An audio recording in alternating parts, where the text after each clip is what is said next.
Hello everyone, Kalam batch polity second class ಇದು. ಈಗಾಗಲೇ ಒಂದು ವಿಡಿಯೋ ಪೊಲಿಟಿದು ಜಸ್ಟ್ ಸಿಲೆಬಸ್ ಆ್ಯಂಡ್ ಅಪ್ರೋಚ್ ಅಂತ ಅಪ್ಲೋಡ್ ಆಗಿದೆ. KPSC UPSC ಸಿಲೆಬಸ್ ನಡುವೆ ಅಥವಾ ಅಪ್ರೋಚ್ ನಡುವೆ ಏನು ಡಿಫ್ರೆನ್ಸ್ ಅಂತ ಅಲ್ಲಿ ಡಿಸ್ಕಸ್ ಮಾಡಿದ್ದೇವೆ. ಜೊತೆ ಹಿಸ್ಟ್ರಿ, ಜಿಯೋಗ್ರಫಿ, ಇಕನಾಮಿಕ್ಸ್ ಈ ವಿಡಿಯೋಗಳು ಸಹ ಅಪ್ಲೋಡ್ ಆಗಿದೆ. ಎಲ್ಲವನ್ನು ಸಾಧ್ಯ ಆದಾಗ ನೋಡಿ, ನಿಮ್ಮ ಅಭಿಪ್ರಾಯವನ್ನು ಕಮೆಂಟ್ ಮೂಲಕ ತಿಳಿಸಿ, ವಿಡಿಯೋವನ್ನು ಲೈಕ್ ಮಾಡಿ. ಪೊಲಿಟಿಯನ್ನು ಸ್ವಲ್ಪ ಸರಿಯಾದ ರೀತಿಯಲ್ಲಿ ನಾವು ಸ್ಟಾರ್ಟ್ ಮಾಡೋಣ. ಮೊದಲು ಸಹ ಪೊಲಿಟಿ ಬಗ್ಗೆ ಇಷ್ಟು ಡೀಟೇಲ್ ಆಗಿ ನಾನು ಡಿಸ್ಕಸ್ ಮಾಡಿರಲಿಕ್ಕೆ ಆಗಲಿಲ್ಲ. ಸೊ ಈ ಒಂದು ಸಾರಿ ಸರಿಯಾದ ರೀತಿಯಲ್ಲಿ ಜಗತ್ತು ಅವಕಾಶ ಮಾಡಿಕೊಡ್ತಾ ಇದೆ. ಸೊ ಮುಂದುವರಿಯೋಣ. ನಮಗೆ ಲಕ್ಷ್ಮೀಕಾಂತ್ ಪುಸ್ತಕದ ಬಗ್ಗೆ ಗೊತ್ತಿದೆ, ಅಥವಾ ಪ್ರೆಸಿಡೆಂಟ್, ಸುಪ್ರೀಂ ಕೋರ್ಟ್ ಅದ್ರ ಬಗ್ಗೆ ಸಹ ಗೊತ್ತಿರುತ್ತೆ. ಪೊಲಿಟಿಯಲ್ಲಿ ಎಲ್ಲದರಲ್ಲೂ ನಾವು ಎಕ್ಸ್ಪರ್ಟ್ ಆಗಿರ್ತೇವೆ, ಅಥವಾ ಆ ಒಂದು ಕಾಯ್ದೆ ಕಾನೂನುಗಳ ಬಗ್ಗೆ ಸಹ ತಿಳ್ಕೊಂಡಿರ್ತೇವೆ. ಎಷ್ಟೋ ಸಾರಿ ಕಾನ್ಸ್ಟಿಟ್ಯೂಷನ್, ಪೊಲಿಟಿಕಲ್ ಸೈನ್ಸ್ ಈ ಬೇಸಿಕ್ ಶಬ್ದಗಳ ಅರ್ಥನೇ ನಮ್ಗೆ ಗೊತ್ತಿರೋದಿಲ್ಲ. ಸೊ ಕಾನ್ಸ್ಟಿಟ್ಯೂಷನ್ನು, ಪೊಲಿಟಿಕಲ್ ಸೈನ್ಸ್ ಇದನ್ನು ಕೇಳ್ತಾ ಇರ್ತೇವೆ, ಬಳಸ್ತಾ ಇರ್ತೇವೆ. ಆದರೆ ಒಂದೊಂದು ಸಾರಿ ಎಲ್ಲ ಒಂದೇ ಅಂತ ಅಂದ್ಕೊಂಡ್ಬಿಡ್ತೇವೆ. ಡಿಫ್ರೆನ್ಸ್ ಏನು ಅಂತ ತಿಳ್ಕೋಬೇಕು. ಸಂವಿಧಾನ ಅಂತಂದ್ರೆ ಏನು? ಈಗ ಒಂದು ಕ್ರಿಕೆಟ್ ಟೀಮ್ ಅಥವಾ ಕ್ರಿಕೆಟ್ ಆಡ್ಲಿಕ್ಕೆ ಹೊರಟಿದ್ದೀರಿ. ಇಡೀ ದೇಶ ಒಂದು ಕ್ರಿಕೆಟ್ ಮೈದಾನ ಅಂತ ಇಟ್ಕೊಳ್ಳೋಣ, ಕ್ರಿಕೆಟ್ ಗ್ರೌಂಡ್. ಸಂವಿಧಾನ ಅಂತಂದರೆ ಹೇಗೆ ಆಡಬೇಕು, ಅಂಪೈರು ಯಾವ ರೀತಿ ತೀರ್ಪು ಕೊಡಬೇಕು, ನೋ ಬಾಲ್ ಅಂದರೆ ಏನು. ಸೊ ಇದೆಲ್ಲ ಒಂದು ಕಡೆ ಬರೆದಿರಬೇಕಲ್ವ. ರೂಲ್ಸ್ ಎಲ್ಲ ಒಂದು ಕಡೆ ಬರೆದಿರಬೇಕು. ಇಲ್ಲ ಅಂತಂದರೆ ಬೇಕಾದವರು ಬೇಕಾದ ರೀತಿ ನಾನು ಹೇಳಿದ್ದೆ ರೂಲ್ಸು ಅಂತ ಹೇಳ್ತಾರೆ. ನಾವು ಮನೆ ಕಡೆ ಎಲ್ಲ ಆಟ ಆಡ್ತೀವಲ್ವ, ಆ ರೀತಿ ಆಗಿಬಿಡುತ್ತೆ. ಒಂದು ಪಿಚ್ ಆದರೆ ಆವಾಗಲೂ ಕ್ಯಾಚ್ ಹಿಡಿದ್ರೆ ಅದು ಔಟು. ಇದೆಲ್ಲ ನಮ್ಮ ರೂಲ್ಸು. ಸಂವಿಧಾನ ಅಂತಂದರೆ ಇದು ಹೀಗೆ.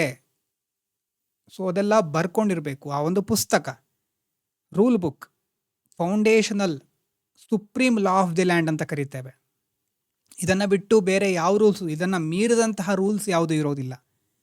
ಸೊ ಸಂವಿಧಾನದಲ್ಲಿ ದೇಶದ ಆಡಳಿತ ಯಂತ್ರ, ಅಡ್ಮಿನಿಸ್ಟ್ರೇಟಿವ್ ಮಷಿನರಿ ಇರ್ಬೋದು, ಗವರ್ನೆನ್ಸು ಹೇಗೆ ನಡಿಬೇಕು, ಯಾರಿಗೆ ಎಷ್ಟು ಅಧಿಕಾರ ಇರಬೇಕು, ಎಲ್ಲವನ್ನ ಅದು ತಿಳಿಸುತ್ತೆ.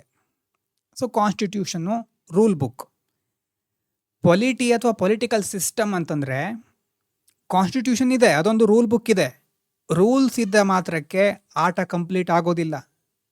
ಗ್ರೌಂಡಿಗೆ ಹೋಗಿ ಬೌಲಿಂಗ್ ಮಾಡಬೇಕು, ಬ್ಯಾಟ್ಸ್ಮನ್ ರನ್ ಗಳಿಸ್ಬೇಕು, ಅಂಪೈರು ಡಿಸಿಷನ್ ಹೇಳಬೇಕು ಅಲ್ವಾ.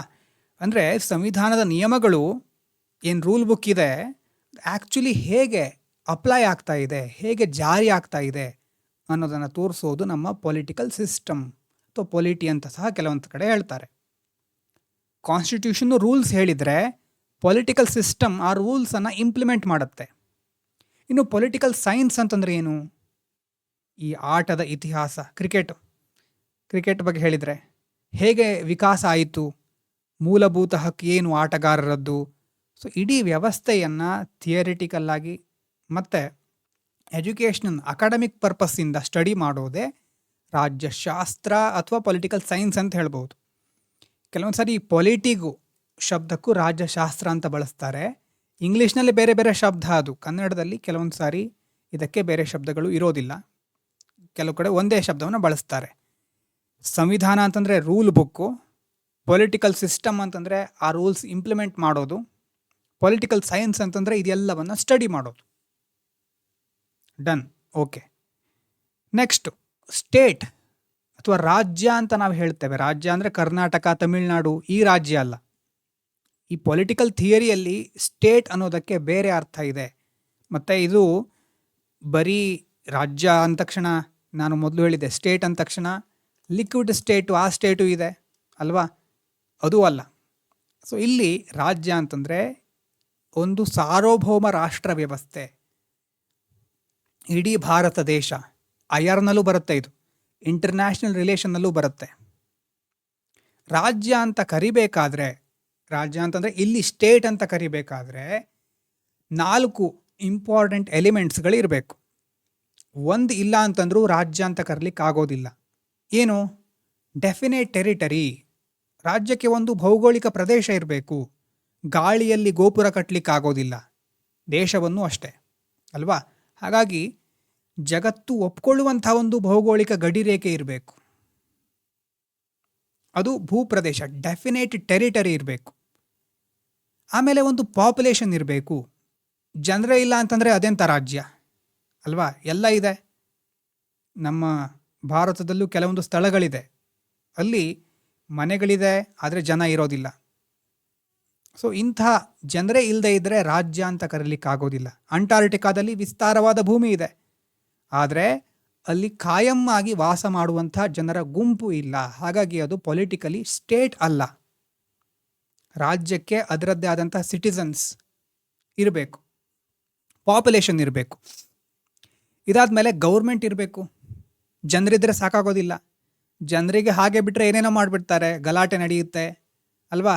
ಅದನ್ನು ತಡಿಲಿಕ್ಕೆ ಕಾನೂನು ಸುವ್ಯವಸ್ಥೆ, ಲಾ ಆ್ಯಂಡ್ ಆರ್ಡರ್ ಕಾಪಾಡಲಿಕ್ಕೆ, ಸಮಾಜವನ್ನು ಮುನ್ನಡೆಸಲಿಕ್ಕೆ ಒಂದು ವ್ಯವಸ್ಥಿತವಾದಂತಹ ಆಡಳಿತ ಮಂಡಳಿ ಅಥವಾ ಸರ್ಕಾರ ಅಂತ ಕರಿತೇವೆ ನಾವು. ಅದು ಬೇಕೇ ಬೇಕು. ಏನೇನು ಬಂತು ಇಲ್ಲಿ ತನಕ? ಏನೇನು ಬಂತು?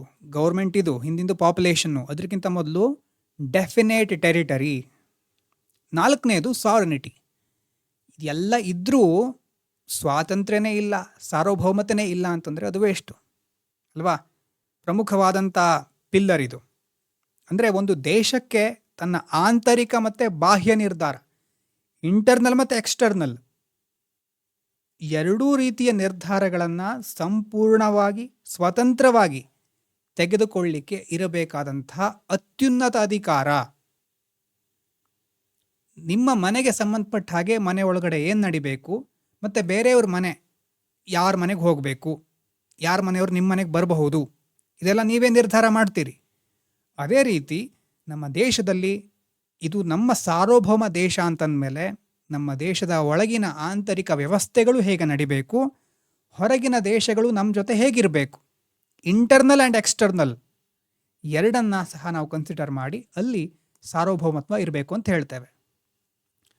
ಆಗಸ್ಟ್ 14 ತನಕನೂ 1947ರಲ್ಲಿ ಭಾರತದ ಹತ್ರ ಭೂಪ್ರದೇಶ ಇತ್ತು, ಡೆಫಿನೇಟ್ ಟೆರಿಟರಿ ಇತ್ತು, ಪಾಪ್ಯುಲೇಷನ್ ಇತ್ತು, ಸರ್ಕಾರನೂ ಇತ್ತು. ಯಾರದು? ಬ್ರಿಟಿಷರದ್ದು. ಆದರೆ ಯಾವುದರ ಕೊರತೆ ಇತ್ತು ಅಂತಂದರೆ ಸಾರ್ವಭೌಮತ್ವ ಇರಲಿಲ್ಲ, ಸಾವರ್ನಿಟಿ ಇರಲಿಲ್ಲ. ಯಾಕಂತಂದರೆ ನಮ್ಮ ದೇಶಕ್ಕೆ ಸಂಬಂಧಪಟ್ಟ ನಿರ್ಧಾರಗಳನ್ನು ಬ್ರಿಟನ್ ಸಂಸತ್ತು ತೆಗೆದುಕೊಳ್ತಾ ಇತ್ತು. ಹಾಗಾಗಿನೇ ಬ್ರಿಟಿಷರು ಇರೋ ತನಕನೂ ಭಾರತ ಕಂಪ್ಲೀಟಾಗಿ ಸ್ಟೇಟ್ ಆಗಿರಲಿಲ್ಲ.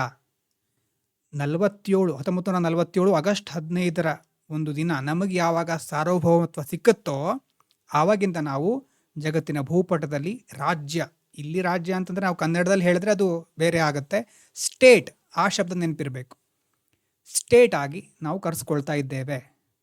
ಹೇಳಿ 4 ಪ್ರಮುಖವಾದ ವಿಷಯಗಳು ಸ್ಟೇಟ್ ಅಂತ ಕರ್ಕೊಳ್ಳಿಕ್ಕೆ. ಡೆಫಿನೇಟ್ ಟೆರಿಟರಿ, ಅದಾದಮೇಲೆ ಪಾಪ್ಯುಲೇಷನ್, ನೆಕ್ಸ್ಟ್ ಇಲ್ಲಿ ಮುಂದೆ ಇದೆ ಗೌರ್ಮೆಂಟ್, ಆಮೇಲೆ ಸಾವರ್ನಿಟಿ. ಓಕೆ, ನೆಕ್ಸ್ಟು ನೇಷನ್ ಮತ್ತು ಸ್ಟೇಟ್. ಇಲ್ಲಿ ರಾಜ್ಯ ಅಂತ ಪದೇ ಪದೇ ಕನ್ನಡದಲ್ಲಿ ನಾವು ಹೇಳಬೇಕಾಗತ್ತೆ. ಆ್ಯಕ್ಚುಲಿ ಅದು ಕನ್ನಡದಲ್ಲಿ ಕೆಲವರಿಗೆ ಕನ್ಫ್ಯೂಸ್ ಆಗ್ಬೋದು. ಯಾವತ್ತೂ ಇಂಗ್ಲೀಷ್ ಶಬ್ದಗಳನ್ನು ಇಂಥ ವಿಷಯಗಳನ್ನು ನೋಡಬೇಕು. ನೇಷನ್ ಮತ್ತು ಸ್ಟೇಟ್ ನಡುವೆ ಏನು ಡಿಫರೆನ್ಸು? ಎರಡೂ ಒಂದೇ ಥರ ಅನಿಸುತ್ತೆ, ಆದರೆ ಒಂದು ವ್ಯತ್ಯಾಸ, ಮುಖ್ಯವಾದ ವ್ಯತ್ಯಾಸ ಏನು ಅಂತಂದರೆ nation, national flag, national symbol ಅಲ್ವಾ? ನೇಷನ್ನಿಂದೇ ನ್ಯಾಷನಲ್ ಆಗಿರೋದು. ನಮಗೆ ರಾಷ್ಟ್ರೀಯ ಧ್ವಜ ನೋಡಿದಾಗ, ರಾಷ್ಟ್ರಗೀತೆ ಹಾಡಬೇಕಾದ್ರೆ ಒಂದು ಭಾವನೆ ಬರುತ್ತೆ ಅಲ್ವಾ? ಅದೊಂದು ಭಾವನಾತ್ಮಕ ಅಂಶ ಆಗಿಬಿಟ್ಟಿದೆ ನಮ್ಮ ಜೀವನದ್ದು. ನೇಷನ್ ಅನ್ನೋದು ಕಾನೂನಿನಿಂದ ಸೃಷ್ಟಿಯಾಗುವ ವ್ಯವಸ್ಥೆಯಲ್ಲ. It's not found by any legal consequences or any rule. ಬದಲಿಗೆ ಒಂದು ಭೂಪ್ರದೇಶದ ಜನರ ನಡುವೆ ಇರುವಂತಹ ಸಾಂಸ್ಕೃತಿಕ, ಕಲ್ಚರಲ್, ಐತಿಹಾಸಿಕ, ಹಿಸ್ಟೋರಿಕಲ್, ಭಾಷಿಕ, ಲಿಂಗ್ವಿಸ್ಟಿಕ್ ಅಥವಾ ಭಾವನಾತ್ಮಕ, ಇಮೋಷನಲ್ ಒಗ್ಗಟ್ಟಿನ ಭಾವನೆ, feeling of unity and integrity. National flag ನೋಡಿದಾಗ ನಾವೆಲ್ಲರೂ ಸೆಲ್ಯೂಟ್ ಮಾಡ್ತೇವೆ ಅಥವಾ ನಮ್ಮ ಮನಸ್ಸಿನಲ್ಲಿ ಗೌರವ ಭಾವನೆ ಬರುತ್ತೆ, ಭಾವನೆ ಕ್ರಿಯೇಟ್ ಆಗುತ್ತೆ. ನೇಷನ್ ಅನ್ನೋದು ಭಾವನಾತ್ಮಕವಾಗಿ ಮುಖ್ಯವಾದ ರೂಟ್ ಇಟ್ಕೊಂಡಿರೋದು. ನಾವೆಲ್ಲರೂ ಒಂದೇ ಕುಟುಂಬ, ನಮ್ಮ ದೇಶ ಅಂದಮೇಲೆ ನಾವೆಲ್ಲರೂ ಒಂದೇ ಭಾರತೀಯರು ನಾವು ಅಂತ ಹೇಳ್ತೀವಲ್ವ, ಅದು ನೇಷನ್. ಕಾನೂನಿನಿಂದ ಬಂದಿರೋದಲ್ಲ. ಆದರೆ ಸ್ಟೇಟ್, ಇಷ್ಟೊತ್ತೇನು ಹೇಳಿದ್ವಿ 4 ಮುಖ್ಯವಾದ ಅಂಶಗಳು: definite territory, population, government, sovereignty. State ಅಂತ ನಾವು ಕರಿಬೇಕು ಅಂತಾದರೆ ಅದಕ್ಕೆ ರಾಜಕೀಯ ಮತ್ತು ಕಾನೂನಾತ್ಮಕ ಬೇಸಿಸ್ ಇರಬೇಕು. ಭೂಪ್ರದೇಶ, ಸರ್ಕಾರ, ಸಾರ್ವಭೌಮತ್ವ ಇದೆಲ್ಲ ಇರಬೇಕು. ನೇಷನ್ ಬೇರೆ, ಸ್ಟೇಟ್ ಬೇರೆ. ಇನ್ನು ನೇಷನ್, ಸ್ಟೇಟ್ ಅಂತ ಎರಡೂ ಶಬ್ದಗಳನ್ನು ಕೆಲವೊಂದು ಸಾರಿ ಒಟ್ಟಿಗೆ ಯೂಸ್ ಮಾಡ್ತಾರೆ. ನೇಷನ್, ಸ್ಟೇಟ್ ಒಟ್ಟಿಗೆ ಯೂಸ್ ಮಾಡ್ತಾರೆ. ಅಂದರೆ ಒಂದು ದೇಶ ಭಾವನಾತ್ಮಕವಾಗಿಯೂ ಒಂದಾಗಿದೆ ಮತ್ತು ಅದಕ್ಕೆ ಅದರದ್ದೇ ಆದಂತಹ 4 ಅಂಶಗಳು ಮೊದಲು ಡಿಸ್ಕಸ್ ಮಾಡಿರೋದು ಅದು ಇದೆ. ಸೊ ರಾಷ್ಟ್ರದ ಜನಸಮೂಹ ಒಂದಾಗಿದೆ ಭಾವನಾತ್ಮಕವಾಗಿ ಮತ್ತು ರಾಜಕೀಯವಾಗೂ ಸಾರ್ವಭೌಮತ್ವ ಹೊಂದಿದೆ. ಆವಾಗ ಅದು ನೇಷನ್ ಸ್ಟೇಟ್ ಆಗುತ್ತೆ. ನೇಷನ್ನೂ ಆಗಿದೆ, ಸ್ಟೇಟು ಆಗಿದೆ. ಭಾರತ, ಫ್ರಾನ್ಸು, ಜಪಾನು ಇದೆಲ್ಲ ನೇಷನ್ ಸ್ಟೇಟಿಗೆ ಎಕ್ಸಾಂಪಲ್ಲು. ನಾವು ಭಾರತೀಯರು ಅಂತ ಹೇಳ್ಕೊಳ್ತೇವೆ ಅಲ್ವಾ? ಮತ್ತು ನಮಗೆ ಡೆಫಿನೆಟ್ ಟೆರಿಟರಿ ಇದೆ, ಗೌರ್ಮೆಂಟ್ ಇದೆ, ಪಾಪ್ಯುಲೇಷನ್ ಇದೆ, ಸಾವರನಿಟಿ ಇದೆ. ನೇಷನ್ನು ಹೌದು, ಸ್ಟೇಟು ಹೌದು. ಇಷ್ಟು ಬೇಸಿಕ್ ಕಾನ್ಸೆಪ್ಟು. ಹೊರಗಡೆ ಮಳೆ ಬರ್ತಾ ಇದೆ, ನಾಯ್ಸ್ ಬರ್ತಾ ಇದೆಯಾ ನೋಡೋಣ, ಆಮೇಲೆ ಗೊತ್ತಿಲ್ಲ. ಸ್ವಲ್ಪ ಮಳೆಗಾಲ ಆಗಿರೋದ್ರಿಂದ ನಾಯ್ಸು ಮಳೆದು ಬರ್ತಾ ಇದೆಯಾ ಗೊತ್ತಿಲ್ಲ. ಆದರೂ ನನಗೆ ಬೇರೆ ದಾರಿ ಇಲ್ಲ, ಈಗಲೇ ವಿಡಿಯೋ ಮಾಡಬೇಕಾಗುತ್ತೆ. ಏನಾದರೂ ಅಡಚಣೆಗಳಾದರೆ ಕ್ಷಮೆ ಇರಲಿ. ಸೊ ಇಷ್ಟು ಬೇಸಿಕ್ ಕಾನ್ಸೆಪ್ಟ್ ಆಯಿತು. ಏನೇನು ನೋಡಿದ್ವಿ ಇಲ್ಲಿ ತನಕ? Constitution, political system, political science. Difference ನೋಡಿ ಆಯಿತು, ಅರ್ಥ ಮಾಡ್ಕೊಂಡಾಯಿತು. ಸ್ಟೇಟ್ ಅಂದರೆ 4 ಮುಖ್ಯವಾದ ಆಧಾರ ಸ್ತಂಭಗಳು ಯಾವುದು ಬೇಕು ಅಂತಾನೂ ಗೊತ್ತಾಯಿತು. ಅದಾದಮೇಲೆ ನೇಷನ್ನು ಸ್ಟೇಟ್ ನಡುವೆ ಡಿಫ್ರೆನ್ಸ್ ಏನು, ನೇಷನ್ ಸ್ಟೇಟ್ ಅಂತ ಕರೆಯೋದು ಯಾವಾಗ ಅನ್ನೋದು ನೋಡಾಯಿತು. ಈಗ rule of men, rule of law, rule by law, 3 important concept. ತುಂಬ ಜನ ಪೊಲಿಟಿ ಓದಬೇಕಾದ್ರೆ ಇದನ್ನೆಲ್ಲ ಗಮನಿಸಿದೋ ಇಲ್ಲ. ಲಕ್ಷ್ಮೀಕಾಂತ್ ಅಥವಾ ಕೆಲವೊಂದು ಬುಕ್ಗಳನ್ನು ಓದ್ತಾರೆ ಮತ್ತು ತುಂಬ ಕಡೆ ಇದನ್ನು ಹೇಳೋದು ಇಲ್ಲ, ಡೀಟೇಲಾಗಿ ಹೇಳೋದಿಲ್ಲ. ಫಿಲಿಮ್ಸಲ್ಲಿ ಅರೌಂಡ್ 10 ಕ್ವಶನ್ ಬಂದಿದೆ, ಆದರೂ ಸಹಿತ ಇದನ್ನು ನೆಗ್ಲೆಕ್ಟ್ ಮಾಡ್ತಾರೆ. ಯಾಕಂದರೆ ಇದೆಲ್ಲ ಥಿಯರಿ. ಡೈರೆಕ್ಟಾಗಿ article 1 India that is Bharat ಆ ಥರ ಇಲ್ಲ. ಇದನ್ನು ಅರ್ಥ ಮಾಡ್ಕೊಳ್ಳಿಕ್ಕೆ ಟೈಮ್ ಬೇಕು. ನಾವು ಸರಿಯಾಗಿ ಅರ್ಥ ಮಾಡ್ಕೊಳ್ಳೋಣ, ಟೈಮ್ ತೊಗೊಂಡಾದರೂ ಅರ್ಥ ಮಾಡ್ಕೊಳ್ಳೋಣ. 3 ಕಾನ್ಸೆಪ್ಟ್ ಅರ್ಥ ಆಗಬೇಕು. ಪ್ರಿಲಿಮ್ಸಲ್ಲಿ ಒಂಥರ ಕನ್ಫ್ಯೂಸಿಂಗ್ ಕ್ವಶನ್ಸ್ಗಳು ಬರುತ್ತೆ. ಅರ್ಥ ಮಾಡಿಕೊಂಡ್ರೆ ನಿಮಗೆ ಹೆಚ್ಚು ಮಾರ್ಕ್ಸ್ ಬರುತ್ತೆ, ಯಾಕಂದರೆ ಬೇರೆಯವರೆಲ್ಲ ಇದನ್ನು ಬಿಡ್ತಾರೆ. ರೂಲ್ ಆಫ್ ಮೆನ್ ಮೊದಲನೇದು. ಇಲ್ಲಿ ತನಕ ನಾವು ನಮ್ಮ ದೇಶವನ್ನು ನೋಡಿದರೆ ಮೊದಲು ಬೇರೆ ಬೇರೆ ರಾಜರು ಆಳ್ವಿಕೆ ಮಾಡ್ತಾ ಇದ್ರು ಅಲ್ವಾ? ಯಾವಾಗ ಒಬ್ಬ ವ್ಯಕ್ತಿ ಒಂದು ವ್ಯವಸ್ಥೆಯನ್ನು ಆಳ್ವಿಕೆ ಮಾಡ್ತಾ ಇರ್ತಾನೋ ರೂಲ್ ಆಫ್ ಮೆನ್ ಅಂತ ಅದನ್ನು ಕರಿಬಹುದು. ತುಂಬ ಕಡೆ ನೋಡ್ತೇವೆ ನಾವು ಇದನ್ನು. ಅಂದರೆ ಆ ಸಮಾಜ ಯಾವುದೇ ಲಿಖಿತ ನಿಯಮ ಇರೋದಿಲ್ಲ. ಒಬ್ಬ ವ್ಯಕ್ತಿ ಅಥವಾ ಒಂದು ಸಣ್ಣ ಗುಂಪು ಕೆಲವೊಂದು ಸಾರಿ ಆ ವ್ಯಕ್ತಿಯ ಇಷ್ಟಾನಿಷ್ಟಗಳು, ಆ ವ್ಯಕ್ತಿಗೆ ಏನು ಬೇಕು ಅದು, ವ್ಯಕ್ತಿ ಏನು ಬೇಡ ಅದನ್ನು ಮಾಡಬಾರ್ದು, ಆ ವ್ಯಕ್ತಿಯ ಭಾವನೆ, ಆ ವ್ಯಕ್ತಿಯ ಆದೇಶಗಳ ಮೇಲೆ ಇಲ್ಲಿ ಆಡಳಿತ ನಡೆಯುತ್ತೆ. ಅದು ವ್ಯಕ್ತಿ ಆಡಳಿತ ಅಂತ ಹೇಳ್ಬೋದು. Rule of men. ವ್ಯವಸ್ಥೆಗಿಂತ ವ್ಯಕ್ತಿನೇ ದೊಡ್ಡವನು ಅನ್ನುವಂಥ ಭಾವನೆ ಇರುತ್ತೆ ಆ ವ್ಯಕ್ತಿಗೆ. ನಾನು ಹೇಳಿದೆ ನಡಿಬೇಕು. ಸುಮಾರಾಗಿ ಇದನ್ನು ಸಾಮಾನ್ಯವಾಗಿ ಎಲ್ಲಿ ನೋಡ್ತೇವೆ? ಇತಿಹಾಸದ ಹಳೆಯ ರಾಜಪ್ರಭುತ್ವ ವ್ಯವಸ್ಥೆಗಳು. ಫ್ರಾನ್ಸ್ ದೇಶವನ್ನು ಲೂಯಿಸ್ 14 ಒಬ್ಬ ರಾಜ ಆಳಿದ್ದ. ಎಲ್ಲರ ಮುಂದೆ ಅವನೇನು ಹೇಳ್ತಾ ಇದ್ದ? I am the state. ನಾನು ಬೇರೆ ಅಲ್ಲ, ಈ ದೇಶದ ವ್ಯವಸ್ಥೆ ಬೇರೆಯಲ್ಲ, ರಾಜ್ಯದ ವ್ಯವಸ್ಥೆ ಬೇರೆಯಲ್ಲ, ನಾನು ಏನು ಹೇಳಿದ್ರೂ ಅದೇ ಕಾನೂನು ಅಲ್ವಾ? ಆತನ ಬಾಯಿಂದ ಬರುವಂಥ ಪ್ರತಿಯೊಂದು ಮಾತು, ಪ್ರತಿಯೊಂದು ನಿರ್ಧಾರ ಅದೇ ಪರಮೋಚ್ಚ ಕಾನೂನು ಅಂತ ತೀರ್ಮಾನ ಆಗಿಬಿಡುತ್ತೆ. ಅದೇ ನಿರ್ಧಾರ ಆಗಿಬಿಡುತ್ತೆ, ಅವನೇ ನಿರ್ಧಾರ ಮಾಡಿಬಿಡ್ತಾನೆ. ಹೆಸರಲ್ಲೇ ಇದೆ ರೂಲ್ ಆಫ್ ಮ್ಯಾನ್ ಅಲ್ವಾ? ನೋಡಿ ಇಲ್ಲಿ ರೂಲ್ ಆಫ್ ಮ್ಯಾನ್. ವ್ಯಕ್ತಿಗಳು ಆಳ್ವಿಕೆ ನಡೆಸ್ತಾ ಇರ್ತಾರೆ, ಅವರಿಗಿಂತ ಮೇಲ್ಪಟ್ಟಿಂದು ಯಾವುದೂ ಇರೋದಿಲ್ಲ, ಅವರೇ ಶ್ರೇಷ್ಠ. ಇಲ್ಲೇನಾಗುತ್ತೆ ಆದರೆ ಇದರ ಲಕ್ಷಣಗಳು ನೋಡಿ. ಆ ರಾಜನಿಗೆ ಅಧಿಕಾರಕ್ಕೆ ಯಾವುದೇ ಮಿತಿ ಇರೋದಿಲ್ಲ. ಬೆಳಿಗ್ಗೆ ಎದ್ದು ಸಂತೋಷವಾದ ಮೂಡು ಮನಸ್ಥಿತಿ, ಒಳ್ಳೆ ಮನಸ್ಥಿತಿಲಿದ್ದರೆ ಕೊಲೆಗಾರ ಬಂದು ಕ್ಷಮೆ ಕೇಳಿದರೆ ಅವನಿಗೆ ಕ್ಷಮೆ ಸಿಗಬಹುದು. ಅದೇ ಕೋಪ ಬಂದಿದ್ರೆ ಸಣ್ಣ ತಪ್ಪು ಮಾಡಿದವನಿಗೂ ಮರಣದಂಡನೆ ಆಗಬಹುದು. ಸೊ ನ್ಯಾಯ ಅನ್ನೋದು ಆ ವ್ಯಕ್ತಿಯ ಮನಸ್ಥಿತಿ ಅಥವಾ ಮೂಡ್ನ ಮೇಲೆ ನಿರ್ಧಾರ ಆಗಿಬಿಡುತ್ತೆ, ಸಾಕ್ಷ್ಯಾಧಾರಗಳ ಮೇಲಲ್ಲ. ಒಂದು ಅನಿಯಂತ್ರಿತ ಅಧಿಕಾರ ಅಂತ ಕರಿತೇವೆ ಅದಕ್ಕೆ. ಆರ್ಬಿಟ್ರರಿ ಪವರ್, ಮನ್ಸಿಗೆ ಬಂದಾಗ ಏನೇನೋ ಮಾಡ್ತಾ ಇರೋದು, ಮೂಡ್ ಹೇಗಿದೆ ಹಾಗೆ. ಇನ್ನೊಂದು ಅನ್ಲಿಮಿಟೆಡ್ ಗೌರ್ಮೆಂಟ್. ಅಂದರೆ ಸಂವಿಧಾನ ಇದೆ ಅಂತಂದರೆ ರೂಲ್ಸ್ ಇರುತ್ತೆ, ಲಿಮಿಟೇಷನ್ಸ್ ಇರುತ್ತೆ. ಆದರೆ ರೂಲ್ ಆಫ್ ಮೆನ್ನಲ್ಲಿ ಸರ್ಕಾರ, ರಾಜನ ಅಧಿಕಾರವನ್ನು ಪ್ರಶ್ನಿಸಲಿಕ್ಕೆ ಯಾರಿಗೂ ಹಕ್ಕಿರೋದಿಲ್ಲ. ಪ್ರಜೆಗಳಿಗೆ ಕರ್ತವ್ಯ ಇರುತ್ತೆ ಮತ್ತು ಭಯ ಇರುತ್ತೆ ಅಷ್ಟೆ. ಪ್ರಜೆಗಳಾಗಿ ನಾವು ಹೀಗೆ ನಡ್ಕೋಬೇಕು, ರಾಜನನ್ನು ಗೌರವಿಸಬೇಕು, ಫಂಡಮೆಂಟಲ್ ರೈಟ್ಸ್ ಅನ್ನೋದು ಇರೋದೇ ಇಲ್ಲ. ರಾಜನೇ ಮುಂದೆ ಬಂದು ಕರುಣಾಮಯಿಯಾಗಿ ದಯಾಪರನಾಗಿ, ನನ್ನ ಪ್ರೀತಿಯ ಜನರೇ, ನಿಮ್ಮ ಸಂತೋಷವೇ ನನ್ನ ಸಂತೋಷ ಅಂತ ಹೇಳಿ ರೈಟ್ಸ್ ಕೊಟ್ಟರೆ ಅದು ಬೇರೆ. ಸಾಮಾನ್ಯವಾಗಿ ರೂಲ್ ಆಫ್ ಮೆನ್ನಲ್ಲಿ ಜನರಿಗೆ ಕರ್ತವ್ಯ ಭಯ ಹೆಚ್ಚಿರುತ್ತೆ. ಇನ್ನು ಸಂಸ್ಥೆಗಳು ಅಲ್ವಾ, ಬೇರೆ ಬೇರೆ ನ್ಯಾಯಾಲಯ, ಮಂತ್ರಿಮಂಡಲ ಎಲ್ಲ ಇದ್ದರೂ ಅವರೆಲ್ಲ ಹೇಗಿರ್ತಾರೆ? ರಾಜನ ಅಡಿಯಾಳಾಗಿರ್ತಾರೆ. ಸ್ವತಂತ್ರವಾಗಿ ನಿರ್ಧಾರ ತೆಗೆದುಕೊಳ್ಳಿಕ್ಕೆ ಆಗೋದಿಲ್ಲ. ಪ್ರಾಚೀನ ಕಾಲದಲ್ಲಿ ಗ್ರೀಕ್ ತತ್ವಜ್ಞಾನಿ ಪ್ಲೇಟೋ ಏನು ಹೇಳ್ತಾನೆ ತನ್ನ ರಿಪಬ್ಲಿಕ್ ಕೃತಿಯಲ್ಲಿ, ಅವನಿಗೆ ಅವನ ಗುರು ಸಾಕ್ರೆಟಿಸ್, ಅವ್ರ ಕತೆ ಮತ್ತೆ ಯಾವ್ದಾದ್ರು ನೋಡೋಣ, ಎಥಿಕ್ಸ್ ಅಥವಾ ಬೇರೆ ಬೇರೆ ಸಬ್ಜೆಕ್ಟಲ್ಲಿ. ಪ್ಲೇಟೋ ಹೇಳೋದೇನು ತನ್ನ ರಿಪಬ್ಲಿಕ್ ಕೃತಿಯಲ್ಲಿ, ಆ ಕೃತಿಯಲ್ಲಿ ಅವನು ಹೇಳೋದು ಒಬ್ಬ ಸಮಾಜವನ್ನು, ಒಂದು ಸಮಾಜವನ್ನು ಜ್ಞಾನಿ ರಾಜ, ಜ್ಞಾನಿ ಅಥವಾ ತತ್ವಜ್ಞಾನಾದ ರಾಜ ಆಳ್ಬೇಕು, ಫಿಲಾಸಫರ್ ಕಿಂಗ್ ಇರಬೇಕು ಅಂತ. ಜ್ಞಾನಿ ಆಗಿರಬೇಕು ಅವನು ಮೊದಲು ಅಲ್ವಾ. ಜ್ಞಾನಿ ಹುಡುಕೋದು ಕಷ್ಟ, ಕಿಂಗ್ ಹುಡುಕ್ಬೋದು. ರಾಜ ಆಗ್ತಾನೆ ಅಂತ ಬರೋರು ತುಂಬ ಜನ ಇದ್ದಾರೆ, ಆದರೆ ಜ್ಞಾನಿ ಆಗಿರ್ಬೇಕಲ್ವಾ. ಸಮಾಜವನ್ನು ರಾಜ, ಜ್ಞಾನಿ ರಾಜ ಆಳ್ಬೇಕು ಅಂತ ಪ್ಲೇಟೋ ಹೇಳ್ತಾನೆ. ಆ ಜ್ಞಾನಿಯಾದಂಥ ರಾಜನಿಗೆ ಯಾವುದೇ ಕಾನೂನಿನ ಮಿತಿ ಇರಬಾರ್ದು, ಅವನನ್ನು ಯಾರು ರಿಸ್ಟ್ರಿಕ್ಟ್ ಮಾಡಬಾರ್ದು. ಯಾಕಂದರೆ ಅವನು ಆಲ್ರೆಡಿ ಜ್ಞಾನಿ, ಅವನಿಗೆ ಹೇಗಿರಬೇಕು ಎಲ್ಲ ಅಂತ ಗೊತ್ತಿದೆ ಅಲ್ವಾ. ಅವನ ವಿವೇಕ ಯಾವುದೇ ಲಿಖಿತ ಕಾನೂನಿಗಿಂತ ಶ್ರೇಷ್ಠ ಆಗಿರುತ್ತೆ. ಬೇರೆ ಕಾನೂನುಗಳಿಗಿಂತ ಇವನ ಜ್ಞಾನ, ವಿವೇಕ ಹೆಚ್ಚಿರುತ್ತೆ. ಸೊ ಅದು ಒಂದು ಐಡಿಯಲ್ ಸ್ಟೇಟ್ ಅದು ಅಲ್ವಾ, ಆದರ್ಶ. ಅದನ್ನು ಆ್ಯಕ್ಚುಲಿ ನಾವು ಎಕ್ಸ್ಪೆಕ್ಟ್ ಮಾಡ್ಲಿಕ್ಕೆ ಆಗೋದಿಲ್ಲ. ಪ್ಲೇಟೋ ಹೀಗೆ ಹೇಳಿ ಹೋದ್ಮೇಲೆ ಅವನ ಶಿಷ್ಯ ಅರಿಸ್ಟಾಟಲ್ ಬರ್ತಾನೆ, ಅವನು ಇದನ್ನು ವಿರೋಧಿಸ್ಬಿಡ್ತಾನೆ. ಅರಿಸ್ಟಾಟಲ್ ಏನು ಹೇಳ್ತಾನೆ?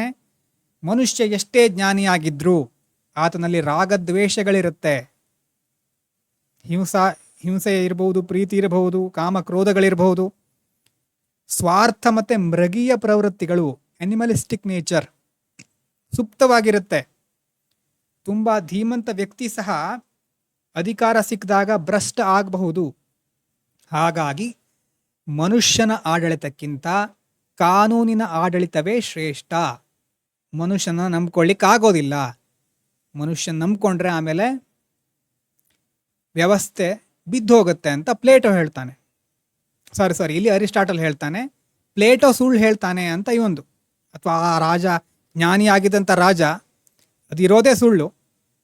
ಪ್ಲೇಟೋ ಹೇಳಿದ್ದು ಅಪ್ಲೈ ಆಗೋದೇ ಇಲ್ಲ ಅಂತ ಅರಿಸ್ಟಾಟಲ್ ಹೇಳ್ತಾನೆ. ಪ್ಲೇಟೋ ಹೇಳಿದ್ದು ಜ್ಞಾನಿ ರಾಜ ಬೇಕು ಅಂತ, ಅರಿಸ್ಟಾಟಲ್ ಹೇಳೋದು ಅದೆಲ್ಲ ಆಗೋದಿಲ್ಲ. ಎಲ್ಲ ಮನುಷ್ಯರಿಗೂ ಅವರದ್ದೇ ಆದ ವೀಕ್ನೆಸ್ಗಳಿರುತ್ತೆ. ಸೊ ನಮಗೆ ರೂಲ್ ಆಫ್ ಲಾ ಬೇಕು, ಕಾನೂನಿನ ಆಡಳಿತ ಬೇಕು ಅನ್ನೋದು ಅರಿಸ್ಟಾಟಲ್ನ ವಾದ. ಈಗಿನ ಕಾಲದಲ್ಲಿ ಈಗಲೂ ಸಹ ವ್ಯಕ್ತಿ ಆಡಳಿತ ಏನು ಮರೆಯಾಗಿಲ್ಲ. ಉತ್ತರ ಕೊರಿಯಾದಲ್ಲಿ ಕಿಮ್ ಜಾಂಗ್ ಉನ್ ಕೇಳಿರ್ತೀರಿ ಆಗಾಗ ಕಥೆಯನ್ನು ಅಲ್ವಾ. ಆ ವ್ಯಕ್ತಿ ಸರ್ವಾಧಿಕಾರಿಯ ಇಷ್ಟವೇ ಆ ದೇಶದ ಸಂವಿಧಾನ ಆಗಿರುತ್ತೆ. ವಿಚಿತ್ರ ಆದೇಶಗಳನ್ನು ಅಲ್ಲಿನ ಪ್ರಜೆಗಳು ಪಾಲಿಸಲೇಬೇಕು, ಪಾಲಿಸದೇ ಇದ್ದರೆ ಕಠಿಣ ಶಿಕ್ಷೆ ಆಗತ್ತೆ. ಇನ್ನು ಆಫ್ರಿಕಾ ಮತ್ತು ಕೆಲವು ಮಧ್ಯಪ್ರಾಚ್ಯ, ಮಿಡಲ್ ಈಸ್ಟ್ ಅಲ್ಲೂ ಸಹ ಕೆಲವೊಂದು ಸರ್ವಾಧಿಕಾರಿ ಆಡಳಿತ ಇದೆ. ಕಾನೂನುಗಳು ಕೇವಲ ಕಾಗದದ ಮೇಲೆ ಇರುತ್ತೆ, ಮತ್ತು ನಿಜವಾದ ಅಧಿಕಾರ ಮಿಲಿಟರಿ ಅಥವಾ ಪ್ರಬಲ ವ್ಯಕ್ತಿಗಳ ಕೈಲಿರುತ್ತೆ. ಯಾವಾಗ ಒಂದು ದೇಶದಲ್ಲಿ ನೋಡಿ ವ್ಯಕ್ತಿ ಆಡಳಿತ ಅಧಿಕಾರ ಪಡೆಯುತ್ತೋ ಆವಾಗ ಏನಾಗುತ್ತೆ ಅಲ್ಲಿ ಅಂತಂದರೆ ಇಂಡಿವಿಜುವಲ್ ಲಿಬರ್ಟಿ, ನಾಗರಿಕರ ವೈಯಕ್ತಿಕ ಸ್ವಾತಂತ್ರ್ಯ ನಾಶವಾಗಿ ಹೋಗುತ್ತೆ. ಆ ವ್ಯಕ್ತಿ ಹೇಳಿದೆ ಕೇಳಬೇಕು. ನಮಗೆ ವೈಯಕ್ತಿಕವಾಗಿ ಯಾವುದೇ ಆಸೆ ಆಕಾಂಕ್ಷೆಗಳನ್ನು ವ್ಯಕ್ತಪಡಿಸ್ಲಿಕ್ಕೆ ಆಗೋದಿಲ್ಲ. ಪ್ರಜೆಗಳ ಹಕ್ಕುಗಳನ್ನು ರಕ್ಷಿಸಲಿಕ್ಕೆ ದೇಶದ ಪ್ರಾಧಿಕಾರ ಅಥವಾ ಸರ್ಕಾರದ ಮೇಲೆ ಪರಿಣಾಮಕಾರಿ ನಿಯಂತ್ರಣ ಹೇರೋದು ಅಗತ್ಯ. ಹಾಗಾಗಿ ವ್ಯಕ್ತಿ ಆಡಳಿತ ಇದ್ದರೆ ದಬ್ಬಾಳಿಕೆ ಜಾಸ್ತಿ ಆಗುತ್ತೆ ಅಂತ ಗೊತ್ತಾಗುತ್ತೆ. ಹಾಗಾದರೆ ಯಾವುದು ಒಳ್ಳೆಯದು? ಅಂತಂದರೆ ಕಾನೂನಿನ ಆಡಳಿತ. ರೂಲ್ ಆಫ್ ಮೆನ್ನಿಂದ ದಬ್ಬಾಳಿಕೆ, ಅನಿಶ್ಚಿತತೆ ಅಲ್ವಾ, ಆ ವ್ಯಕ್ತಿ ಹೇಗಿರ್ತಾನೆ ಯಾವಾಗಂತ ಗೊತ್ತಾಗೋದಿಲ್ಲ, ಮತ್ತು ಭಯ ಎಲ್ರಿಗೂ. ಹಾಗಾಗಿ ರೂಲ್ ಆಫ್ ಮೆನ್ ಬೇಡ, ರೂಲ್ ಆಫ್ ಲಾ ಇರಲಿ. ಅಂದರೆ ವ್ಯವಸ್ಥೆಯಲ್ಲಿ ದೇಶದ ಪ್ರಧಾನಿನೇ ಇರಲಿ, ಪ್ರಭಾವಿ ಉದ್ಯಮೇ ಇರಲಿ, ಅಥವಾ ಹಳ್ಳಿಯ ನಾಗರಿಕನೇ ಇರಲಿ, ಯಾರೇ ಇದ್ದರೂ ಎಲ್ಲರೂ ಕಾನೂನಿಗೆ ತಲೆ ಬಾಗಲೇಬೇಕು. No one is above the law. ಕಾನೂನಿಗಿಂತ ಯಾರೂ ಶ್ರೇಷ್ಠರಲ್ಲ ಅನ್ನೋದು ಇದರ ಮೂಲ ಮಂತ್ರ. ಇದರಲ್ಲಿ ನೋಡಿ, ಕಾನೂನಿನ ಆಡಳಿತದ ಮೂಲ ಸಿದ್ಧಾಂತ ಏನು, ಲಕ್ಷಣಗಳೇನು ಅಂತ. ಇದು ಬಹಳ ಇಂಪಾರ್ಟೆಂಟು. ಮೇನ್ಸಲ್ಲೂ ಕ್ವಶನ್ ಕೇಳ್ತಾರೆ, ಪ್ರಿಲಿಮ್ಸಲ್ಲೂ ಇದರ ಮೇಲೆ ಕನ್ಫ್ಯೂಸಿಂಗ್ ಸ್ಟೇಟ್ಮೆಂಟನ್ನು ಕೊಡ್ತಾರೆ. ಮುಂದೆ ಇನ್ನೊಂದು ವಿಡಿಯೋ ಸಹ ನಾನು ರೂಲ್ ಆಫ್ ಲಾದಲ್ಲಿ ಮಾಡಬೇಕಿದೆ, ಅಲ್ಲೂ ಸಹ ಕರೆಕ್ಟಾಗಿ ಕೇಳ್ಕೊಳ್ಳಿ. ಸೊ ಕಾನೂನಿನ ಆಡಳಿತ ಒಂದು ನಿಯಮ ಅಲ್ಲ, ಅದೊಂದು ತತ್ವ. ಇದರ ಬೇರೆ ಬೇರೆ ಆಯಾಮ ನೋಡಿ. Limitations of power. ಒಬ್ಬ ವ್ಯಕ್ತಿಯಾಗಿದ್ದರೆ ಅವನು ಅನ್ಲಿಮಿಟೆಡ್ ಆಗಿ ತನಗೆ ಬೇಕಾದ ಹಾಗೆ ಮಾಡ್ತಾ ಇರ್ತಾನೆ. ಆದರೆ ರೂಲ್ಸ್, ಲಾ ಇದು ಆಡಳಿತವನ್ನು ನೋಡ್ಕೊಳ್ತಾ ಇದೆ ಅಂತಂದರೆ, ಅಂದರೆ ಕಾನೂನಿನ ಆಡಳಿತ ಇರುವಂತಹ ದೇಶದಲ್ಲಿ ಯಾವುದೇ ಸರ್ಕಾರಕ್ಕೆ ಅಥವಾ ಅಧಿಕಾರಿಗೆ ಅನಿಯಂತ್ರಿತವಾದ, ನಿರಂಕುಶವಾದ ಅಧಿಕಾರ ಇರೋದಿಲ್ಲ. ಹೇಗೆ ಒಂದು ಎಕ್ಸಾಂಪಲ್ ನೋಡಿ, ಪ್ರಧಾನಮಂತ್ರಿಗಳೇ ಆಗಿರಲಿ, ಅವರು ಸಹ ಸಂವಿಧಾನಕ್ಕೆ ತಲೆ ಬಾಗಲೇಬೇಕು. ರಾಷ್ಟ್ರಪತಿನೇ ಆಗಿರಲಿ, ಯಾವುದೇ ದೊಡ್ಡ ಉದ್ಯಮಿನೇ ಆಗಿರಲಿ, ಅವರು ಸಂವಿಧಾನದಲ್ಲಿ ಇರೋದನ್ನು ಪಾಲಿಸಲೇಬೇಕು, ಇಲ್ಲಾಂದರೆ ಶಿಕ್ಷೆ ಆಗುತ್ತೆ ಅಲ್ವಾ. ಸಂವಿಧಾನ ಮತ್ತು ಕಾನೂನು ನೀಡಿರುವ ಚೌಕಟ್ಟಿನ ಒಳಗೇನೆ ಕೆಲಸ ಮಾಡಬೇಕು. ಸರ್ಕಾರ ತನ್ನ ಮನಸ್ಸಿಗೆ ಬಂದ ಹಾಗೆ ಪ್ರಜೆಗಳ ಮೇಲೆ ಕಠಿಣ ಕ್ರಮ ಕೈಗೊಳ್ಳಿಕ್ಕಾಗೋದಿಲ್ಲ. ಸರ್ಕಾರದ ಆರ್ಬಿಟ್ರರಿ ನೆಸ್ಸಿಗೆ ಅಥವಾ ಆರ್ಬಿಟ್ರರಿ ಪವರಿಗೆ ಈ ರೂಲ್ ಆಫ್ ಲಾ ಒಂದು ಲಗಾಮ್ ಹಾಕುತ್ತೆ, ಅದನ್ನು ಕಂಟ್ರೋಲ್ ಮಾಡುತ್ತೆ. ಸೊ ಲಿಮಿಟೇಷನ್ಸ್ ಆಫ್ ಪವರ್ಸ್ ಅಂತಂದರೆ ಆರ್ಬಿಟ್ರರಿ ಪವರ್ ಇಲ್ಲದೆ ಇರೋದು, ನಿರಂಕುಶ ಅಧಿಕಾರ ಇಲ್ಲದೆ ಇರೋದು. ಎರಡನೇದು ಇಕ್ವಾಲಿಟಿ ಬಿಫೋರ್ ಲಾ. ಅಂದರೆ ಜಾತಿ, ಧರ್ಮ, ಲಿಂಗ, ಬಡವ, ಬಲ್ಲಿದ ಯಾರೇ ಇರಲಿ, ಆಡಳಿತಗಾರ, ಪ್ರಜೆ, ಯಾವುದೇ ಭೇದ ಭಾವ ಇಲ್ಲದೆ ಎಲ್ರಿಗೂ ಕಾನೂನು ಒಂದೇ. ಯಾರಿಗೂ ಸ್ಪೆಷಲ್ ಪ್ರಿವಿಲೇಜಸ್ ಇರೋದಿಲ್ಲ. ಮತ್ತು ಯಾರು ಬೇಕಾದರೂ ನ್ಯಾಯಾಲಯದ ಕದ ತಟ್ಟಬೇಕು. ಕದ ತಟ್ಟೋದು ಅಂತಂದರೆ ಯಾರಿಗೆ ಬೇಕಾದರೂ ನ್ಯಾಯ ದೊರಕಬೇಕು, ನ್ಯಾಯ ಪಡೆಯುವಂಥ ಹಕ್ಕಿರಬೇಕು ಅಲ್ವಾ. ಅದು ಕಾನೂನಿನ ಮುಂದೆ ಸಮಾನತೆ, ಈಕ್ವಾಲಿಟಿ ಬಿಫೋರ್ ಲಾ. ಎಲ್ರಿಗೂ ಈಕ್ವಲ್ ಆಗಿ ಆಪರ್ಚುನಿಟಿಗಳು ಸಿಗಬೇಕು. ಇನ್ನು ಲಿಬರ್ಟಿ ಆ್ಯಂಡ್ ಸಿವಿಲ್ ರೈಟ್ಸ್. ಈ ರೂಲ್ ಆಫ್ ಲಾದ ಮುಖ್ಯವಾದಂಥ ಉದ್ದೇಶ ಏನು? ಪ್ರಜೆಗಳ ಸ್ವಾತಂತ್ರ್ಯವನ್ನು ರಕ್ಷಿಸೋದು. ಏನು ರಕ್ಷಿಸೋದು ಅಂತಂದರೆ, ನಮಗೆ ಸ್ವಾತಂತ್ರ್ಯಗಳಿದೆ, ವಾಕ್ ಸ್ವಾತಂತ್ರ್ಯ ಇದೆ, ಬೇರೆ ಬೇರೆ ಸ್ವಾತಂತ್ರ್ಯ ಇದೆ. ಯಾಕಿದೆ ಅಂತಂದರೆ ಸಂವಿಧಾನದಲ್ಲಿ ಅದು ಬರ್ಕೊಂಡಿದೆ. ಸಂವಿಧಾನ ನಮಗದನ್ನು ಕೊಟ್ಟಿದೆ, ಫ್ರೀಡಮ್ ಕೊಟ್ಟಿದೆ ಅಲ್ವಾ. ಯಾವುದೋ ಬೇರೆ ರಾಜನ ಆಡಳಿತ ಆಗಿದ್ದರೆ ಆ ರಾಜ ಹೇಳಿದಾಗ ಕೇಳಬೇಕಿತ್ತು. ಸಂವಿಧಾನದ ಒಂದು ಪ್ರೊವಿಷನ್ಗಳಿಂದಾನೇ ನಮಗೆ ಫ್ರೀಡಮ್ ಅಥವಾ ನಮ್ಮ ರೈಟ್ಸ್ ಸಿಕ್ಕಿರೋದು. ಸೊ ಇಲ್ಲಿ ಸಂವಿಧಾನ ಯಾವ ರೀತಿ ಕೆಲಸ ಮಾಡ್ತಿದೆ ಅಂತಂದರೆ ನಮ್ಮ ಸ್ವಾತಂತ್ರ್ಯವನ್ನು ರಕ್ಷಿಸ್ತಾ ಇದೆ. ಸೊ ಕಾನೂನಿನ ಆಡಳಿತ ಅದರ ಉದ್ದೇಶನೇ ಏನು? ಪ್ರಜೆಗಳ ವೈಯಕ್ತಿಕ ಸ್ವಾತಂತ್ರ್ಯವನ್ನು ರಕ್ಷಿಸೋದು. ಈಗ ಸರ್ಕಾರ ಒಂದು ವೇಳೆ ನಮ್ಮ ವಾಕ್ ಸ್ವಾತಂತ್ರ್ಯವನ್ನು ಕಸಿಬೇಕು ಅಂತಂದರೆ ಅದಕ್ಕೆ ಆಧಾರ ಇರಬೇಕು ಅಲ್ವಾ. ಯಾವುದೇ ಆಧಾರ ಇಲ್ಲದೆ ನಮ್ಮ ಮೇಲೆ ನಿರ್ಬಂಧಗಳನ್ನು ಹೇರೋ ಹಾಗಿಲ್ಲ, ನಮ್ಮನ್ನು ಬಂಧಿಸೋ ಹಾಗಿಲ್ಲ, ಶಿಕ್ಷಿಸೋ ಹಾಗಿಲ್ಲ. ಕಾನೂನಿನ ಮೂಲಕ ತಪ್ಪು ಮಾಡಿದರೆ ಮಾತ್ರ, ಒಂದು ವೇಳೆ ಕಾನೂನಿನಲ್ಲಿ ನಾವು ಮಾಡಿದ್ದು ತಪ್ಪು ಅಂತ ಇದ್ದರೆ ಮಾತ್ರ ನಮ್ಮನ್ನು ಬಂಧಿಸಬಹುದು. ವ್ಯಕ್ತಿಗತವಾದ ನಿರ್ಧಾರಗಳಿಗೆ ಅವಕಾಶ ಇಲ್ಲ.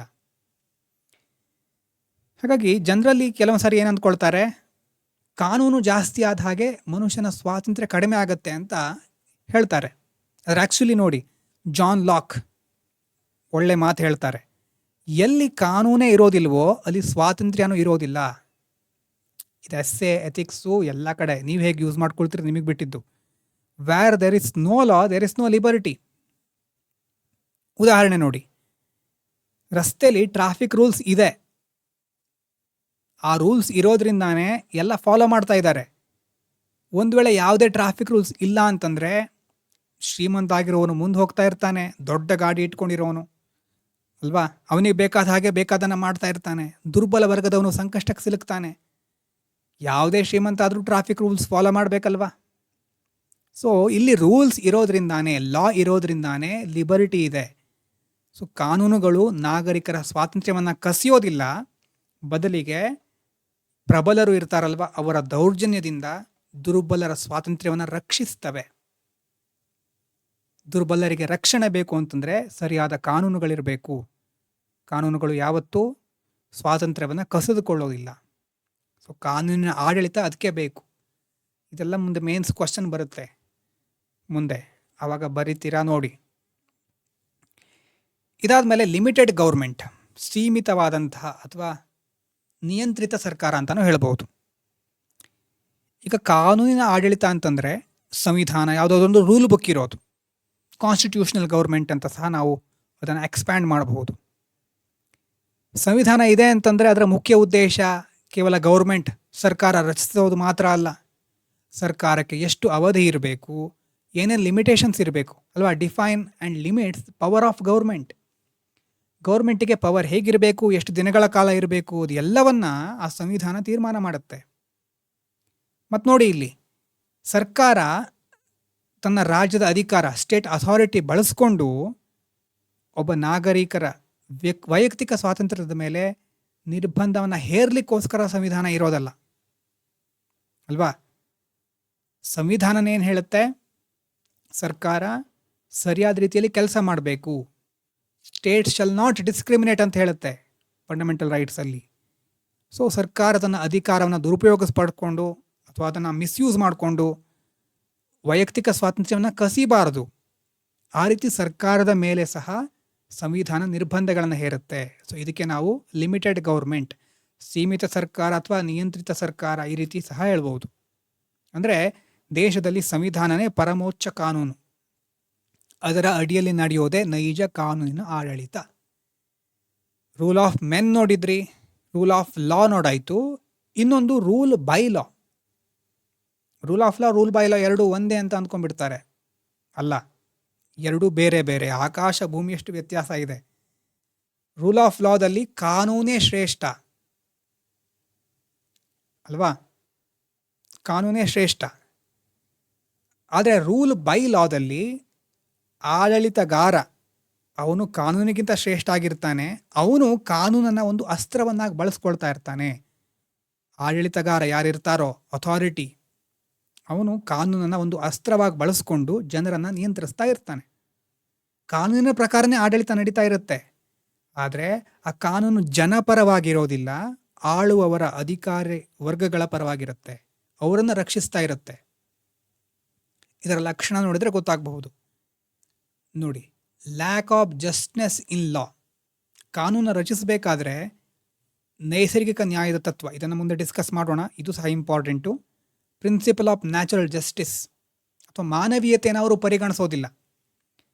ನಮ್ಮ ಸರ್ಕಾರಕ್ಕೆ ಬಹುಮತ ಇದೆ ಅನ್ನುವಂಥ ಒಂದೇ ಕಾರಣಕ್ಕೋಸ್ಕರ ತನಗೆ ಬೇಕಾದ ರೀತಿ ಕಠಿಣ ನಿಯಮಗಳನ್ನು ಜಾರಿಗೆ ತರ್ತಾರೆ. ಸೊ ಇಲ್ಲಿ ಕಾನೂನಿನ ಪ್ರಕ್ರಿಯೆ ಇದೆ ಹೊರತು ನ್ಯಾಯ ಇಲ್ಲ. ಮತ್ತು ಇನ್ನೊಂದು ನೋಡಿ, ಸರ್ವಾಧಿಕಾರಿಗಳು ಅಥವಾ ನಿರಂಕುಶ ಪ್ರಭುತ್ವ ಹೊಂದಿರೋರು ಈ ರೂಲ್ ಬೈ ಲಾನ ಉಪಯೋಗಿಸ್ಕೊಳ್ತಾರೆ. ನಾವು ಕಾನೂನು ಬಾಹಿರವಾಗಿ ಏನು ಮಾಡ್ತಾ ಇಲ್ಲ, ಎಲ್ಲ ಕಾನ್ಸ್ಟಿಟ್ಯೂಷನ್ ಅಡಿಯಲ್ಲೇ ಮಾಡ್ತಾ ಇದ್ದೇವೆ, ಕಾನೂನಿನ ಚೌಕಟ್ಟಿನಲ್ಲೇ ಮಾಡ್ತಾ ಇದ್ದೇವೆ ಅಂತ ಜಗತ್ತಿನ ಮುಂದೆ ವಾದಿಸ್ತಾರೆ. ಆದರೆ ಆ ಕಾನೂನನ್ನು ತಮಗೆ ಬೇಕಾದ ಹಾಗೆ ತಿರುಚಿರೋರು ಇವರೇ. ಸೊ ಈ ರೀತಿ rule by law, rule of ಲಾ ಬೇರೆ, ರೂಲ್ ಬೈ ಲಾ ಕಾನೂನನ್ನು ಉಪಯೋಗಿಸ್ಕೊಂಡು ಒಂದು ಅಸ್ತ್ರವನ್ನಾಗಿ ಬಳಸ್ಕೊಂಡು ಜನರನ್ನು, ವ್ಯವಸ್ಥೆಯನ್ನು ನಿಯಂತ್ರಿಸ್ತಾ ಇದ್ದಾರೆ. ಇದಾದಮೇಲೆ ಕೆಲವು ಎಕ್ಸಾಂಪಲ್, ಮೂರನೇದೊಂದು ಪಾಯಿಂಟ್ ಇದೆ ಇಲ್ಲಿ. ಇಲ್ಲಿ ಎಸ್, ಕಾನೂನು ಬಾಹಿರ ಇದಾಯಿತು. ಇನ್ನು ನಾಗರಿಕ ಸ್ವಾತಂತ್ರ್ಯ ಅಲ್ವಾ, ಮೂಲಭೂತ ಹಕ್ಕುಗಳಿರಬಹುದು, ವೈಯಕ್ತಿಕ ಸ್ವಾತಂತ್ರ್ಯವನ್ನು ಹಂತ ಹಂತವಾಗಿ ಕಸಿದುಕೊಳ್ತಾರೆ. ಸರ್ಕಾರದ ವಿರುದ್ಧ ಧ್ವನಿ ಎತ್ತಿದ್ರೆ ಅವರನ್ನು ದೇಶದ್ರೋಹಿಗಳು ಅಂತ ಬಿಂಬಿಸಿ ಹೊಸ ಕಠಿಣ ಕಾಯ್ದೆಗಳನ್ನು ರೂಪಿಸ್ತಾರೆ. ಯಾಕಂದರೆ ಕಾನೂನನ್ನು ತಮಗೆ ಬೇಕಾದ ಹಾಗೆ ರೂಪಿಸ್ತಾ ಇದ್ದಾರೆ. ಅವರ ವಿರುದ್ಧ ಯಾರಾದರೂ ಧ್ವನಿ ಎತ್ತಿದ್ರೆ ಅವರು ದೇಶದ್ರೋಹಿಗಳು. ಈ ರೀತಿಯಾದಂತಹ ಕೆಲವುದನ್ನು ಉದಾಹರಣೆ ನಾವು ನೋಡ್ತಾ ಇರ್ತೇವೆ. ಮತ್ತು ಹಿಂದಿನ ಉದಾಹರಣೆ ಇತಿಹಾಸದ ನೋಡೋದಾದರೆ, ಬ್ರಿಟಿಷರು ರೌಲಟ್ ಆ್ಯಕ್ಟ್, ರೌಲತ್ ಕಾಯ್ದೆ ತಂದಿದ್ದರು. ಅಂದರೆ ವಾರಂಟ್ ಇಲ್ಲದೆ, ನ್ಯಾಯಾಲಯದ ವಿಚಾರಣೆ ಇಲ್ಲದೆ, ಕೇವಲ ಸಂಶಯದ ಆಧಾರದ ಮೇಲೆ ಒಬ್ಬ ವ್ಯಕ್ತಿಯನ್ನು 2 ವರ್ಷಗಳ ಕಾಲ ಜೈಲಿನಲ್ಲಿ ಇಡಬಹುದಿತ್ತು. ವಾರಂಟು ಇಲ್ಲ, ವಿಚಾರಣೆನೂ ಇಲ್ಲ. ಅಂದರೆ ಕಂಪ್ಲೀಟಾಗಿ ನ್ಯಾಯ ಏನೂ ಇಲ್ಲ ಇಲ್ಲಿ, ಯಾವುದೇ ನ್ಯಾಯ ಇಲ್ಲ, ಕಂಪ್ಲೀಟ್ ಇಂಜಸ್ಟಿಸ್. ಸ್ವಾತಂತ್ರ್ಯವನ್ನು ಕಸಿಬೇಕು ಭಾರತೀಯರದ್ದು ಅನ್ನೋದೇ ಅವ್ರ ಗುರಿಯಾಗಿತ್ತು. ಇದೇ ರೀತಿ ಹಿಟ್ಲರ್, ನಾಜಿ ಜರ್ಮನಿಯಲ್ಲಿ ಅಲ್ವಾ, ಜರ್ಮನಿ ಅಧಿಕಾರ ಸಿಕ್ಕಿದ ತಕ್ಷಣ ಹಿಟ್ಲರ್ ಏನು ಮಾಡ್ತಾನೆ, ಎನ್ಯಾಬ್ಲಿಂಗ್ ಆ್ಯಕ್ಟ್ ಅಂತ ಕಾನೂನನ್ನು ಸಂಸತ್ನಲ್ಲಿ ಪಾಸ್ ಮಾಡಿಸ್ಕೊಳ್ತಾನೆ. ಸೊ ನೋಡಿ, ಯಹೂದಿಗಳ ಮೇಲೆ ನಡೆಸಿದಂತಹ ಕ್ರೂರ ಮಾರಣ ಹೋಮ ಎಲ್ಲ ಜರ್ಮನಿ ಕಾನೂನು ಪ್ರಕಾರನೇ ನಡೆದಿದೆ, ರೂಲ್ ಬೈ ಲಾನೇ ಅದು. ಅರ್ಥ ಆಗ್ತಾ ಇದೆಯಾ? ಹಿಟ್ಲರ್ ಯಾವುದನ್ನು ಕಾನೂನಿನ ವಿರುದ್ಧವಾಗಿ ಮಾಡಿಲ್ಲ, ಯಾಕಂದರೆ ಕಾನೂನನ್ನೇ ತನಗೆ ಬೇಕಾದ ಹಾಗೆ ಮಾಡ್ಕೊಂಡಿದ್ದ.